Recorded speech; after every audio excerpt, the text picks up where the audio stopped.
Selamat siang Pak, nama saya Karis dan saya dari kelas 10 MIPA 2. Dan sekarang saya mau menjelaskan mengenai Kerajaan Demak yang merupakan kerajaan Islam yang berada di Jawa. Kerajaan Demak mulanya merupakan sebuah kabupaten yang berada di bawah kekuasaan Majapahit. Menurut sumber lokal di Jawa, keruntuhannya terjadi sekitar tahun 1478 Masehi.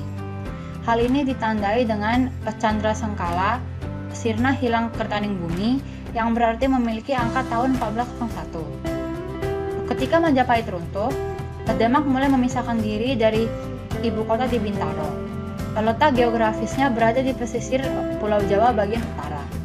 Dengan lingkungan alam yang subur, bermula dari sebuah kampung yang dalam babat lokal disebut Gelaga Wangi. Tempat ini konon dijadikan permukiman Muslim di bawah pimpinan Raja Fatah yang kehadirannya tersebut atas petunjuk seorang wali bernama Sunan Ampel.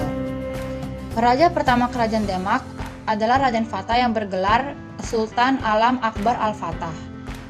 Raden Fatah merupakan putra dari Raja Majapahit bernama Raden Alif atau yang sering dikenal dengan nama Prabu Brawijaya V dengan putri keturunan Cina bernama Siubanci. Kesultanan Demak berkembang pesat di tangan Raden Fatah yang berhasil mengembangkan pertahanan kerajaan dan berhasil memperluas wilayahnya hingga ke daerah Gresik. Tidak hanya dalam masalah ekonomi, pengajaran Islam pun menjadi misi utama. Hal ini dibuktikan dengan mendirikan Masjid Agung Demak yang dibantu oleh para wali. Pada tahun 1513 Masehi, beliau juga mengutus anaknya yang bernama Pati Unus untuk menyerang Portugis di Malaka. Kesultanan Demak terus berkembang semakin berjaya karena keberaniannya melawan pemerintahan Portugis. Di bawah pimpinan Adipati Unus, Demak menyerang Portugis yang berpusat di Malaka. Hal ini dikarenakan Portugis telah memonopoli perdagangan di Nusantara.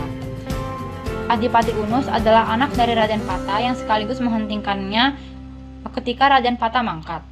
Pati Unus sendiri hanya memerintah selama 3 tahun, mulai dari tahun 1518 sampai 1521 Masehi. Beliau meninggal pada pertempuran di Malaka pada tahun 1521 di usia yang ke-41 tahun.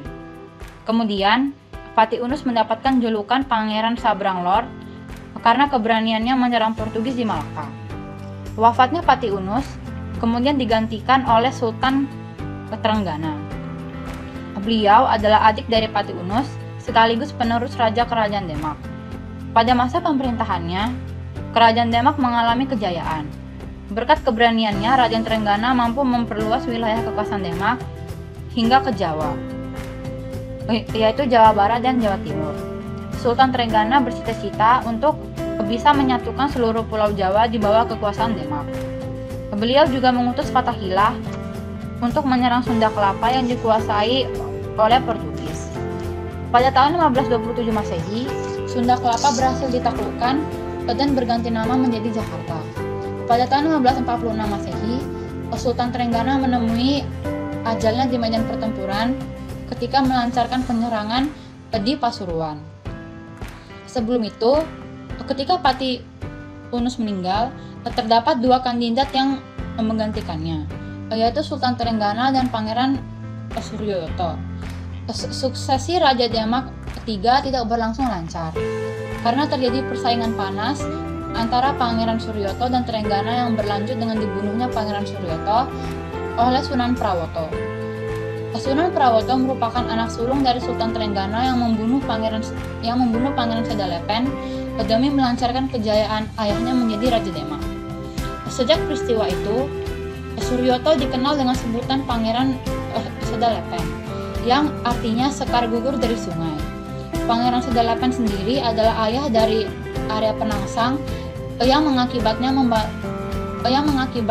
membalaskan dendam ayahnya di kemudian hari. Kemudian, setelah Sultan Trenggana mangkat, digantikan oleh Sunan Prawoto, beliau hanya memerintah singkat, yaitu pada tahun 1546 sampai 1549 Masehi. Hal ini dikarenakan adanya pemberontakan dari Arya Penangsang yang kemudian membuat terbunuhnya Sunan Prawoto. Arya Penangsang kemudian menjadi penguasa tahta Demak sebagai Raja Demak kelima.